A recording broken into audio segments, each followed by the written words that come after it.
नमस्कार, मी खासदार धैर्यशील माने.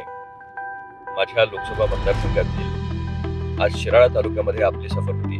जी विकास कामं ह्या मतदारसंघामध्ये मी केली त्याची काही औपचारिक उद्घाटनं आजच्या दिवसभरामध्ये त्या ठिकाणी तिथल्या कार्यकर्त्यांनी आयोजित केलेली आहेत. त्यांच्याशी संवाद साधणं, त्यांना भेटणं आणि ही माझ्या दैनंदिन कामामध्ये या ठिकाणी असतात त्याच पद्धतीचा आजचा दौरा.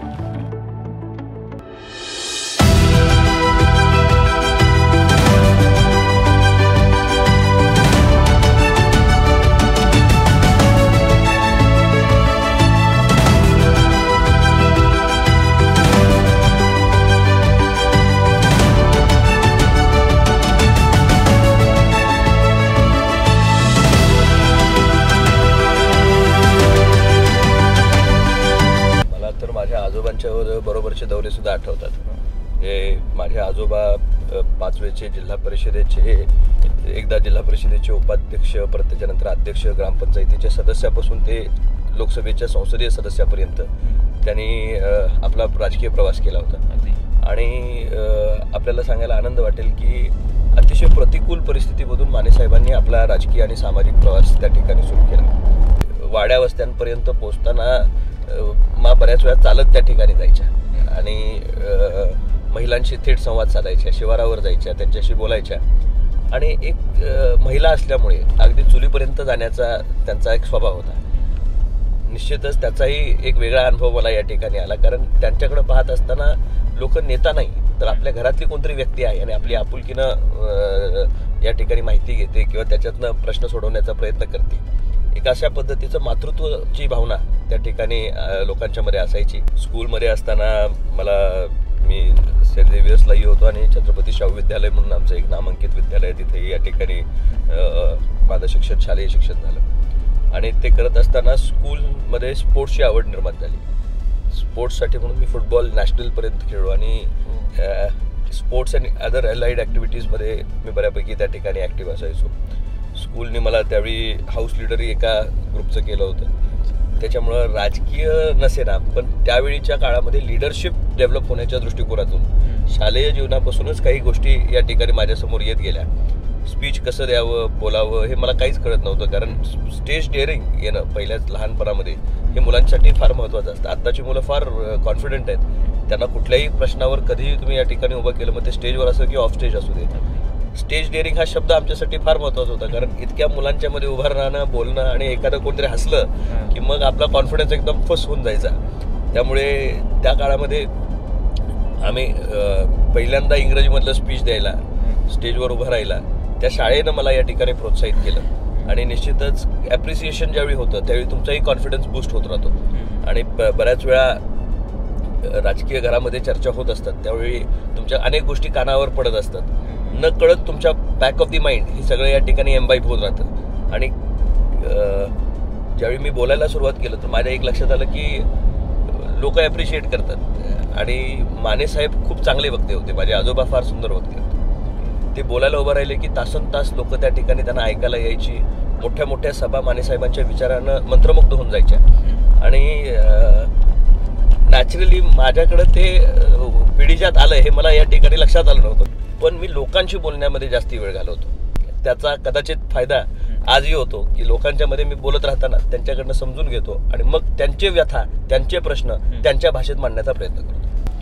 आता मगाशी ज्याची सुरुवात आपण केली, थोड्याच वेळात आपण मतदारसंघातल्या पहिल्या गावापासून त्या ठिकाणी सुरुवात होईल. अनेक गावांच्या आता आपण या ठिकाणी भेटी घेणार आहोत. प्रत्येक गावचं काहीतरी वेगळं वैशिष्ट्य आहे आणि प्रत्येक गावाची काहीतरी वेगळी समस्या असायची आणि त्याला सोडवण्याचा एक मी छोटासा प्रयत्न केला आहे. आज जवळपास एका दिवसामध्ये 21 गावांची आपल्याला या ठिकाणी उद्घाटन आहेत आणि वेगवेगळ्या कामांच्या निमित्तानं या ठिकाणी आपण लोकांच्यापर्यंत पोहोचणं. लोकप्रतिनिधी कसा पोहोचतो लोकांच्यापर्यंत, तर त्याचं काम पोचलं की तो पोचला. प्रत्येक वेळा आपण फिजिकली सगळीकडे उपलब्ध असू शकू असं या ठिकाणी सांगता येत नाही, पण तुमचं काम तिथंपर्यंत पोहोचलं, कारण ज्यासाठी तुम्हाला नेमलं गेलंय, ज्यासाठी तुम्हाला मतदान करून लोकांनी पाठवलंय ते काम त्यांच्यापर्यंत त्यांच्या पदरामध्ये टाकणं हे या ठिकाणी आपलं कर्तव्य असतं. आता मतदारसंघामध्ये आपण त्याच कामांच्या उद्घाटनासाठी गावागावामध्ये पोहोचतो.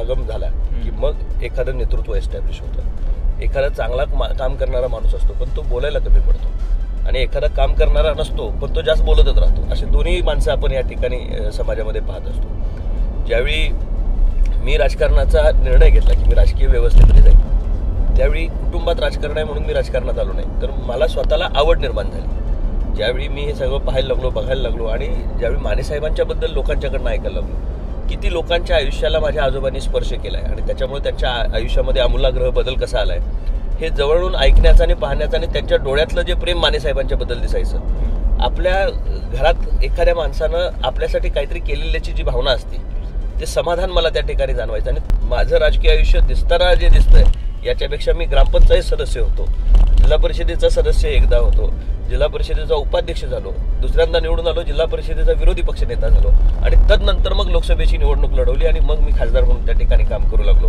दिसताना लोकांना धैर्यशीलपणे आज खासदार झालेला दिसत असेल, पण त्याच्यापूर्वी त्यांनी 15 वर्ष त्याच्यासाठी परिश्रम केले.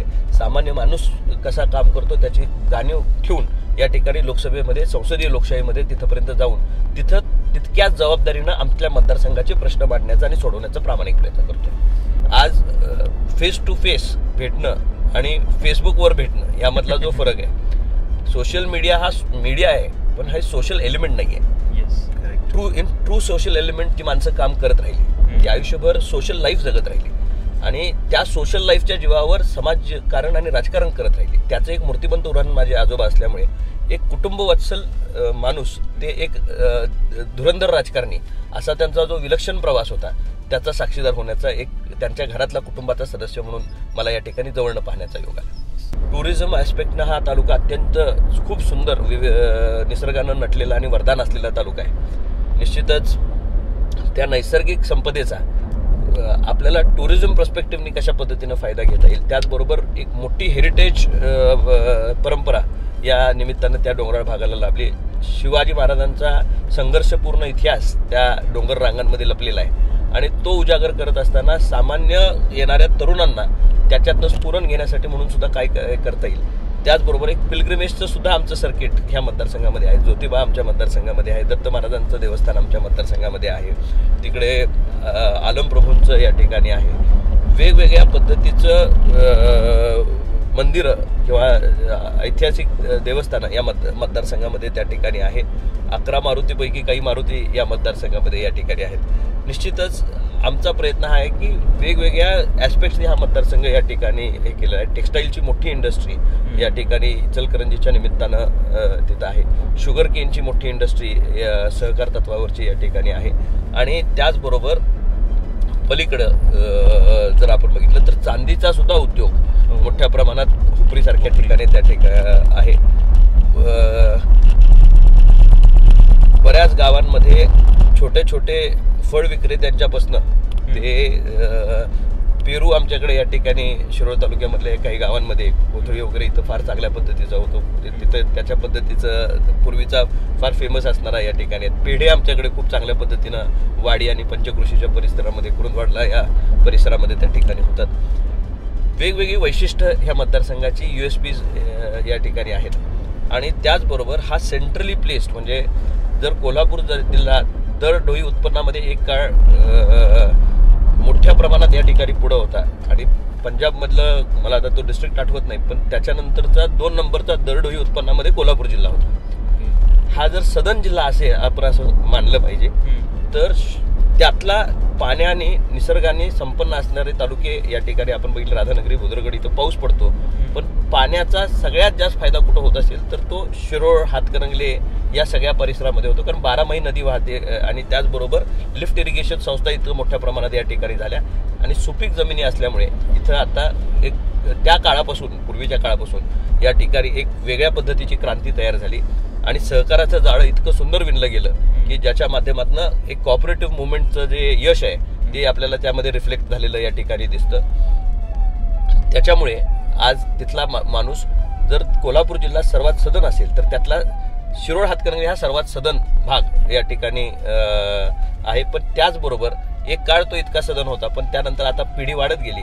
अल्पभूधारकांचा तालुका म्हणून सुद्धा या ठिकाणी याच्यामध्ये बघितलं पाहिजे, कारण पिढी वाढेल तसं लँड होल्डिंग कमी होत गेले आणि पुढच्या पिढीला येताना विचारे आता विभागात गेलं, आता एकरावरनं गुंठ्यावर आलंय अशी परिस्थिती या ठिकाणी शिरोळ हातकणंगल्यामध्ये आहे. अशा विविधतेने नटलेला वडगाव सारख्या बाजारपेठा या ठिकाणी आहेत. कोल्हापूर जिल्हा हा जसं शेतीप्रधान आहे तसंच त्या ठिकाणी जर इथल्या उद्योजकांना इंटरनॅशनल फोरमवर या ठिकाणी जाण्याची संधी मिळाली तर त्याच्यासाठी आमच्याकडे विमानतळ आता चांगलं तयार झालंय, रेल्वेची सुविधा आमच्याकडे त्या ठिकाणी आहे. बोटीचा धक्का आम्ही आणू शकत नाही कारण समुद्र आमच्याकडे नाही, पण निदान ड्रायपोर्ट जर तयार झाला तर तिथं इम्पोर्ट एक्सपोर्टचे जे फॅसिलिटीज आहेत ते तिथल्या तिथं तयार होईल. जगाची बाजारपेठ आपल्याकडे येईल आणि आपण जगाच्या बाजारपेठेमध्ये जाऊ शकू आणि इथल्या तरुणाला आपल्या मालाला विकण्यासाठी म्हणून जग या ठिकाणी ॲट युअर डोर स्टेप्स आणायचा आपण या ठिकाणी निर्णय घेतला आणि त्या अनुषंगानं माझं काम चालू आहे. त्याचं क्लस्टर या ठिकाणी चालू आहे आणि MIDCs तयार करणं, रोजगार उपलब्ध करणं. जी MIDCची जमीन ज्या शेतकऱ्याची जाईल त्यातली 10% जमीन ही परत त्या शेतकऱ्याला देणं आणि त्याचा उद्योजक तयार करणं. नुसतं जमीन तो शेतकरी जमीन गेली आणि पैसे घेऊन रिकामा झाला असं न होता, तर त्या 10% जमिनीमध्ये त्याला काही प्रोजेक्ट टाकायचे असतील तर त्या शेतकऱ्याला डेव्हलप्ड लँड त्या ठिकाणी करून देणं आणि त्याच्या प्रोजेक्टसाठी आपण मदत करणं, असे विविध कार्यक्रम आपण हातामध्ये डेव्हलपमेंटच्या दृष्टिकोनातून घेतलेत.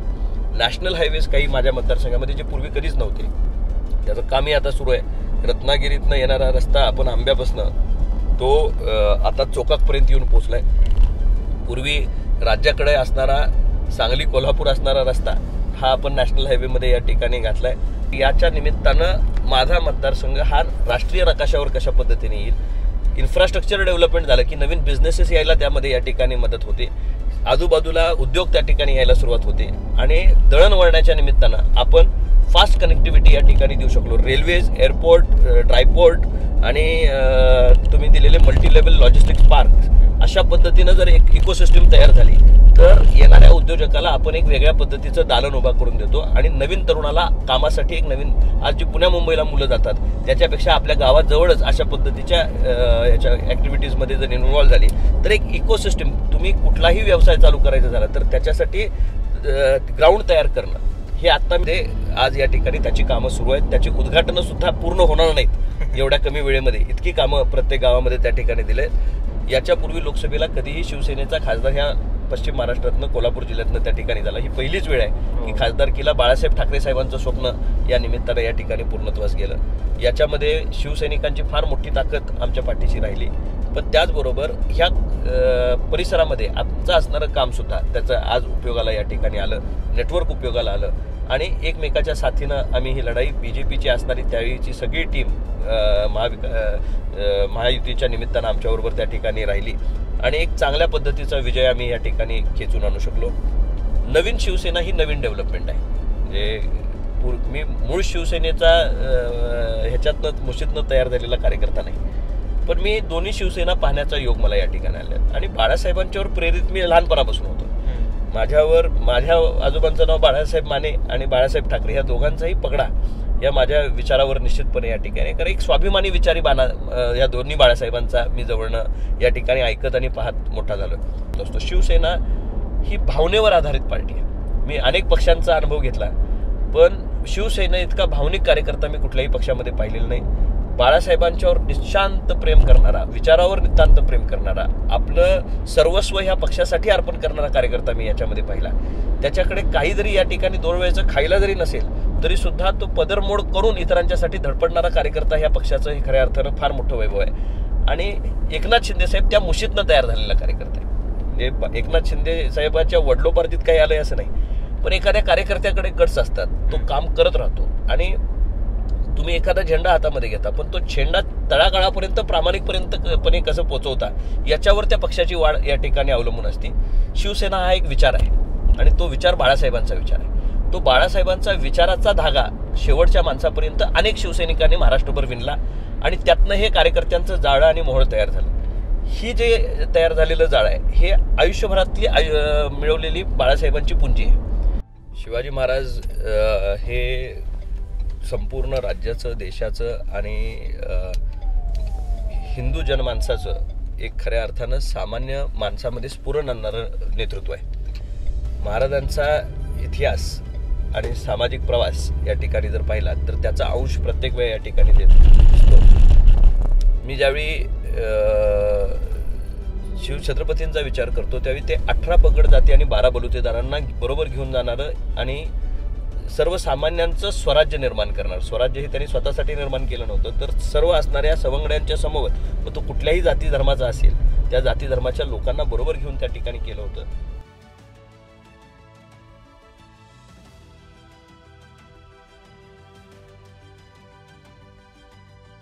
ते एकट्या कुणासाठी केलं नव्हतं किंवा एका जातीसाठी केलं नव्हतं. ते संपूर्ण या ठिकाणी असणाऱ्या व्यवस्थेमध्ये एक बंडाचा झेंडा त्या काळामध्ये त्यांनी हातात घेतला होता की ज्याचं स्वराज्यामध्ये रूपांतर झालं. आणि आज भारत देश या ठिकाणी स्वतंत्र भारत देश आहे, त्याचे वैचारिक निर्मिते हे शिवछत्रपती आहेत की त्यांनी खऱ्या अर्थानं स्वराज्याची भूमिका मांडली. इंडिपेंडन्स घेत असताना स्वराज्य is my birthright and I shall have it, हे अनेक वेळा आपण या ठिकाणी ऐकतोय. पण बर्थ राईट कुणाचं आहे आणि कसं आहे हे जर या ठिकाणी कोणी जाणीव करून दिली असेल तर ते खऱ्या अर्थानं शिवछत्रपतींनी करून दिली. आणि ज्यावेळी आपण शिवजयंतीच्या निमित्तानं लोकांच्या मध्ये जातो तर आपल्या ह्या सगळ्या परंपरेला साजेल असं काम आजची तरुण पिढी या ठिकाणी करते, शिवछत्रपतींच्या विचारांचा जागर करते. या निमित्तानं शिवछत्रपतींना वंदनही करते. आणि योगायोगानं ह्या वेळी प्रभू रामचंद्रांचं लामलल्लाचं सुद्धा या ठिकाणी आगमन परत एकदा अयोध्येमध्ये 500 वर्षानंतर त्यांची प्रतिष्ठापना, प्राणप्रतिष्ठापना झालेली आहे. हा दुग्ध शर्करा योग आहे. शिवछत्रपती का आपण या ठिकाणी घेतोय. प्रभू रामचंद्र ज्या पद्धतीनं या ठिकाणी कायमपणे या ठिकाणी लोकांच्या मनामध्ये असतं की रामराज्य यावं. रामराज्य म्हणजे काय की सामान्य माणसाला आधार देणारं राज्य या ठिकाणी असावं. आणि विविध योजनांच्या माध्यमातून एकनाथ शिंदे साहेब ज्या योजना गावागावापर्यंत घराघरापर्यंत पोहोचवत आहेत, हीच खऱ्या अर्थानं रामराज्याची जी व्याख्या त्या काळात असेल त्याचीच या ठिकाणी प्रचिती आज कामाच्या निमित्तानं शासन आपल्या दारी जे या ठिकाणी जात आहे. आतापर्यंत राजाकडे जाण्याची परंपरा होती, आता राजा त्याची असणारी जी सगळी व्यवस्था आहे ती घराघरापर्यंत आणि दारादारापर्यंत नेऊन पोहोचवतो. हेच खऱ्या अर्थानं लोकशाहीचं खरं प्रतिबिंब आहे. आज त्यांच्या कामाच्या रूपानं सर्वसामान्य माणसाला आधार आणि बळकटी देण्याचं काम सर्वत्र या ठिकाणी राज्यभर सुरू आहे. प्राप्त परिस्थितीमध्ये जर बघितलं तर एकनाथ शिंदे साहेब बाळासाहेबांना रोल मॉडेल डोळ्यासमोर ठेवून, म्हणजे एखाद्या माणसानं आयुष्यभर ते केलेलं असतं आणि ते इतकं त्याच्यामध्ये भिनलेलं असतं की त्याच्या बाहेर तो जाऊ शकत नाही. एकनाथ शिंदे साहेब हा बाळासाहेबांच्या विचाराच्या प्युअर जेनेटिक सिस्टममधनं तयार झालेला एक कार्यकर्ता आहे. असे हजारो आणि लाखो कार्यकर्ते महाराष्ट्रामध्ये त्या ठिकाणी आहेत की ज्यांना असं वाटतं की परत एकत्र येतील का, परत ह्यांचं एकत्रपणे होईल का. महाराष्ट्रामधल्या तमाम शिवसैनिकांच्या मध्ये जी कटुता आहे ती कुठेतरी संपुष्टात येईल का. कारण गावागाव लेवलचा या ठिकाणी एकमेकाशी भांडणारा आज माणूस जर बघितला तर तो विरोधी पक्षाशी तुटून पडणारा शिवसैनिक आज आपापसातच या ठिकाणी कुठेतरी गुंतून पडलाय. आणि एकनाथ शिंदे साहेब हे सर्वांना बरोबर घेऊन जाणारे नेते आहेत. एकनाथ शिंदे साहेबांच्या कुटुंबाबाबतीत एक कार्यकर्ता म्हणून, म्हणजे जो नेता असा तयार व्हावा की ज्या माणसाकडे नेतृत्व गुण सर्वसंपन्न असावेत, अशा पद्धतीचं एक नेतृत्व एकनाथ शिंदे साहेबांच्या रूपानं या ठिकाणी जी ज्या कार्यकर्त्याला वेळ देतं, समाजाच्या आडीनडीला उभं राहतं आणि धाडसी निर्णय घेण्याची ताकद आणि हिंमत या ठिकाणी आहेत. महाराष्ट्राचा मुख्यमंत्री कसा असावा तर तो एकनाथ शिंदे साहेबांसारखाच असावा असं आता फक्त शिवसैनिक म्हणत नाही तर महाराष्ट्रातली आम जनता म्हणू लागली. हे त्यांच्या कर्तृत्वावर. हु इज एकनाथ शिंदेपासनं he is Eknath Shinde who is the best possible CM अशा पद्धतीचं जे चित्र तयार केलंय ते खऱ्या अर्थानं एकनाथ शिंदे साहेबांनी स्वतःच्या कर्तृत्वानं तयार केलेलं आहे.